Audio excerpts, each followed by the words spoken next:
Ever have one of those days where you're nursing that nice hot cup of coffee and you have an insight? Today is one of those days for me. I was reminded of something I learned a long time ago, and it's still relevant to my life today. And I find it's good when I can find a modern day reminder of something I learned so many years ago. I never forget that the past can be an effective learning tool, but of course, you have to decide to use it as an effective learning tool. My name is Anthony Mascolo. My friends call me Tony. For those of you who know me, you'd probably laugh if I tell you that I'm a recovering personal injury attorney, because I am. And I've said it before. I'm recovering because this personal injury litigation work beat the heck out of me. And I'm betting it's beating you up. Now, I learned to manage it, but I wish I had learned to manage it sooner. I knew the essentials of this business. For example, 95 to 98% of your cases were not going to go to trial. Yet, foolishly, I prepared every case as if it was going to trial. If that sounds like you, then we need to talk. Book a call with me. A little later on, I'll give you some links on how to reach me. Let's have just a talk about how to make your work life, your regular life better, easier, how to reduce your caseload, reduce costs, make happier clients, and create good time. Have you ever had one of those days or weeks when nothing is going right and none of it is your fault? It's never your fault. It's everyone else who's crazy. And they're all the problem, right? You're never the problem. On those kind of days, you want to tell everyone else, you're my problem. Don't you get it? Why don't you just listen to me? These words just seem to be flowing out of your mouth. Of course, in this case, they're just coming out of your mouth and going right down the drain. No one's hearing it but you. But you know what? It makes you feel better to get it off your chest. Maybe right then and there, you decide that today is the day that you're going to go into your office. You're going to straighten this whole problem out. You're going to speak to those adjusters. You're going to speak to those attorneys. You're going to speak to those coworkers. You're going to speak to those clients. You're going to straighten this all out. You'll tell them, yes, you'll fix it all. You'll give them a piece of your mind. Let me ask you, do you recognize this person? Is this you? If you recognize this person, then maybe you need to consider this. What if it's not the others who are the problem, but you? Yes, you. Very often, you are the problem holding up the resolution of your case. Oftentimes, you are the problem. Now, have I said that enough? Am I being clear? Is there any hope if you're the problem? There is some hope. Because if you are the problem, you can be the solution too. You are either a helper or a herder of your own cause. And we're going to go into that, helping and hurting, a little more deeply in another episode in the future. But what if I told you it is up to you? Now, you've already been the captain of your ship, the lead sled racing down the hill. And today I'm going to propose something a little more mundane. You are going to be a house painter. You are going to be the one to add the color to your relationships, your work relationships, and the color to your cases. Many moons ago, I got my first good paying job. I worked for a house painter, a neighborhood guy. Every summer, by the way, I did this from that first summer. Every holiday home from school, even when I was in college. I did this starting in high school, right through law school. Thankfully, the pay got a little better. And in many ways, it was the best job I ever had. Still think very fondly. In the beginning, there was a learning curve. And I found out that I was my own worst enemy. I listened, but I didn't learn. I was tentative and not trusting of the process. I was afraid and not assertive. What if I told you that it turns out that I was the problem all along? Not the process and not the others. They were not the obstacles. If you haven't listened to my earlier podcast, please go back after listening to this episode. You can be on the high seas, the captain of your own ship, or driving a sled in the Iditarod on a snowy eve. These really are metaphors for your life as an adjuster or an attorney in this business of ours. They are meant to give you a slightly different perspective on an issue you may face every day. So today, I'm going to propose to you that you are a house painter. And what if I told you that the power to transform a room, canvas, or even a personal injury case was in the palm of your hand, guided by the thing in your head called the brain? Let me take you back to my time as a painter to illustrate what I mean. I was the new worker at the bottom of that totem pole that we've mentioned before, and I worked for Jimmy Pascal Painting and Wallpaper Hanging. This was located in my hometown of Staten Island, New York. $25 a day to spend at the end of the day, no medical or 401k. But at that time, I didn't care. That was gold to me. I was told by the boss, don't rush into this. Painting can be difficult. It can be messy. We don't want to mess up clients' houses. So I just want you to watch. That is about as exciting as watching paint dry. Learned firsthand where that adage came from, because that's exactly what I did for the entire first week on the job. I watched Jimmy the Boss paint. I watched Grizzly Old Bill paint. I watched Cesar paint. But me, I was only a watching person. The only thing moving were my eyes, following each brush stroke. And of course, I also did the dreaded cleanup at the end of the day.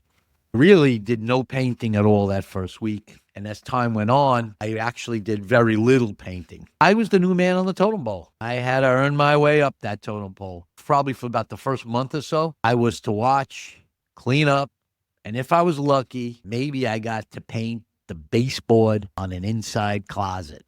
Not exactly the area that anyone would actually see. Isn't it like that in our business too?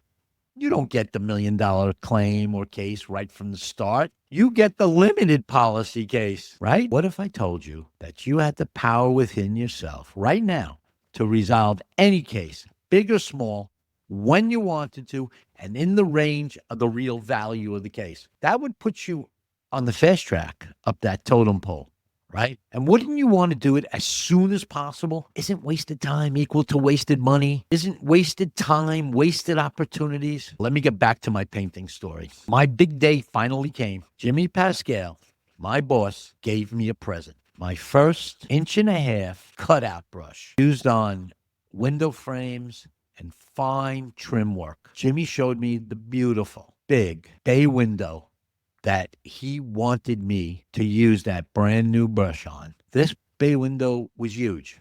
We were in an area called Bay Terrace. It overlooked the bay, and this window was composed of 24 square windows, each with a 1-inch frame around it. I had seen Jimmy do windows before. He did them with confidence, strong, clean strokes, and a steady hand. He never used tape on the glass. He didn't have to cover it. He just went at it. Put a little paint on that brush, confidently slammed it down in the upper right-hand corner and streaked down. He never made a mistake. He never made a smear. He did it perfect every time. Now, of course, Jimmy had been doing this 40 years. He told me, take your time, Anthony, and just do what you've watched me do in these last few weeks. Don't read too much into it. Just do it. Then he turned around and left me to my task. I remember lacking confidence in my ability. I remember that I proceeded to tape around each and every one of those windows with masking tape. It literally took me hours, the entire morning. By the time I started painting, it was almost lunchtime. And when Jimmy came back to see how I was doing, I had completed maybe only 1 or 2 of those 24 windows. I will never forget the look on Jimmy's face. It was a look of such disappointment. He wasn't mad. He looked sad, and I felt terrible. It was like a dagger in my heart. He asked me why I took the time to tape, and why didn't I just do what he did, like he asked me to. I told him the truth. I was afraid to make a mistake. That turned out to be my first life lesson on the job from someone other than my mother, father, or a teacher. Jimmy said, Anthony, you can't fear making a mistake. I can still hear this like it was yesterday. If you have taken the time to learn the trade and you have seen someone who knows what they're doing, like me, then just do it. You don't have to reinvent the wheel. Just have to do what you observed with your own eyes. Then Jimmy looked at me. and said, rip the tape off every window. I don't care how long it takes, but complete the job without any tape. And then he looked at me and said, go clean up for the day.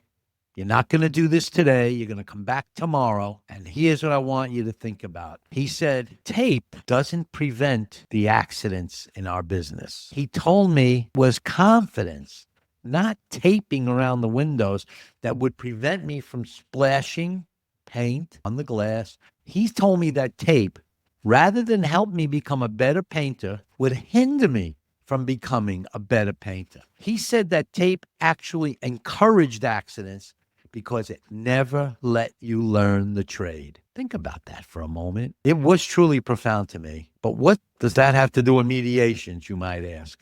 You need to recognize that there comes a time in your career as an attorney, as an adjuster, that you have created your own future. You have created an environment that has tipped the scales in your favor. You have become the painter of the scene. See, the scene should never paint you. You need to be the painter. You need to fill in the color of your own case. Clients are generally happy with quick resolutions at market value.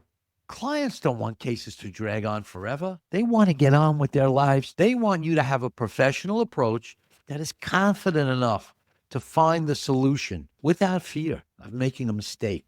Clients want to know that you are the professional that has the answers to their particular case. I propose to you that you need to present yourself as that professional, that closing the deal for your client is the best thing that can happen to your client. Now, in today's world, we do different types of mediations. For example, we've got presumptive mediations set up by the court. We've got private mediations through mediation companies who are working with the adjuster directly. I want to propose to you that the presumptive mediations, of which I do a lot for the court system, happen after hundreds of hours of preparation, client discussions, law reviews, motions, court appearances, arguments, phone calls between you and the adjuster, you and the client, meetings with the partners about what's going on your caseload. And I'm going to propose to you have absolutely no control of that timeline. You control nothing once your case is in that litigation stage. You don't even control who is picked as your mediator. You don't select the date. You don't develop the all-important relationships that lead to resolutions. Have you ever resolved the case before trial, on the eve of trial, and wondered, why didn't this case resolve sooner?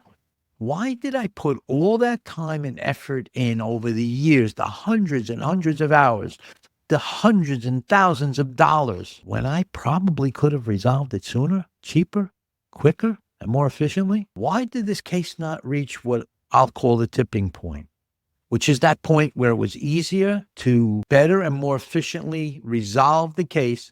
If you could have settled it for the same price earlier, then why didn't this happen? Don't just blame others for that. Blame yourself too. It may not be all your fault, but a lot of it is your fault. You should be mediating the 95 to 98% of your caseload that you know will never be tried. Why aren't you controlling the mediation, the mediator? Years before it was even thought of as a presumptive mediation in the court, you could have done a private mediation, managing your own caseload, and built up the right relationships. You could use the mediation as a tool. And the mediator, someone like me, a professional in the personal injury field, to help you reduce your caseload, save costs, make happy clients, and get more referrals. I don't mean to leave you with the idea that you're only the problem, because remember, the other side is that you are also the solution. If you've enjoyed this podcast and want to hear more about how to make mediation help you in your work, then subscribe to this podcast, like it, share it with others. That's the way we're going to make our work, our profession better,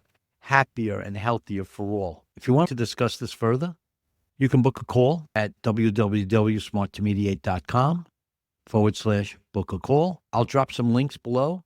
You can follow me on Facebook, Insta, YouTube, even LinkedIn. Together, let's make our business better.